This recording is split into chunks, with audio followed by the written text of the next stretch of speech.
The boardroom roared with cruel laughter as Chairman Martin Whitman hurled a janitor's uniform across the polished table. "Put it on, Kendrick. This is all you're worth," he sneered. Guards closed in, ready to drag the black CEO out in disgrace. Cameras caught every second, the directors smirking as they stripped him of power. But behind Kendrick Thompson's silence was a weapon they couldn't see, because in that very moment, he held the hidden deal that would bankrupt them before sunrise. The boardroom wasn't just hostile, it was a theater of cruelty. The polished mahogany table reflected the sneers of men who thought themselves untouchable. At the head sat Chairman Martin Whitman, his lips curled into a smirk as he hurled a janitor's uniform across the table. "Put it on, Kendrick. It's the only job you'll ever be fit for." The fabric slid to a stop in front of Kendrick Thompson, the black CEO of Thompson Industries. A hush fell, then laughter exploded from the directors. Cameras embedded in the corners streamed the humiliation live to staff across the company. Guards shifted, ready to drag him out like a criminal. Kendrick sat tall, his expression unreadable. They thought silence meant defeat. They were wrong. "This vote isn't official," Kendrick said calmly, his voice steady as steel. Martin barked a laugh. "Vote? You don't need a vote to kick out a fraud. You were a diversity project from day one, Kendrick. The board's decided. You're finished." Gasps rippled from employees watching on the livestream. Phones buzzed across the building as staff whispered, "They didn't even vote? They can't do that." One director shoved the uniform closer. "Clean floors, Kendrick. That's your future, not this chair." Kendrick's hand hovered over the uniform, not to pick it up, but to push it away. His calm rattled them more than outrage would have. "You've made your choice," he said softly.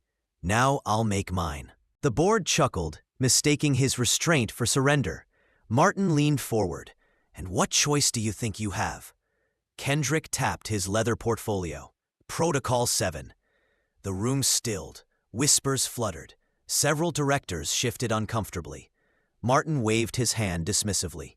"Scare tactics, empty words." Kendrick opened the portfolio with deliberate precision. The first document bore the seal of the Singapore Ministry of Defense. He slid it across the table. An $800 million defense contract, signed, executed, and binding only under my authority as CEO.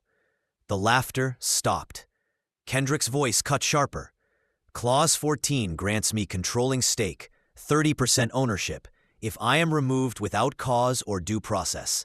Which means the moment you stripped me of this chair without a vote, you handed me the company." The directors froze. Sweat gathered at brows. Cameras caught every reaction. Thousands of employees, shareholders, and journalists outside the building watching in real time. Martin's face reddened. "You can't prove misconduct! You can't!" Kendrick slid a USB drive across the table. 18 months of recordings, fraud, embezzlement, and your racist remarks, Martin. Diversity hire, quota puppet, all timestamped, all backed up to 3 international servers. The press is waiting outside. Shall I release it now? A murmur rose. Directors who had laughed minutes earlier now avoided Kendrick's gaze.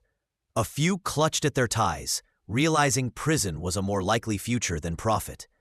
Martin pounded the table. "You wouldn't dare." Kendrick leaned in, his voice low but audible to every camera. "You dared to humiliate me in front of the world. Did you think I'd come here unprepared?" The guards who had stepped forward now froze in place. Even they realized the balance of power had shifted. Martin's bravado cracked. "What do you want?" Kendrick stood slowly, his presence commanding the room. "First, every resignation letter. Signed now. Second, the company undergoes full legal audit. Every deal, every account. Third, new bylaws protecting against discrimination and corruption. And lastly, your public apology, Martin. Today. Broadcast live." One director whispered, "He'll destroy us if we don't." Another muttered, "He's already destroyed us." Kendrick placed the janitor's uniform back in the center of the table. "This doesn't belong to me. It belongs to you. Clean up your own mess." Silence thundered. Martin's hand trembled as he reached for a pen. Cameras zoomed in, capturing the moment he signed away his empire. One by one, the directors followed, each stroke of ink a confession of defeat. By the time the last signature dried, Kendrick turned to face the cameras. His voice rang across the company, across the live stream, across the watching world.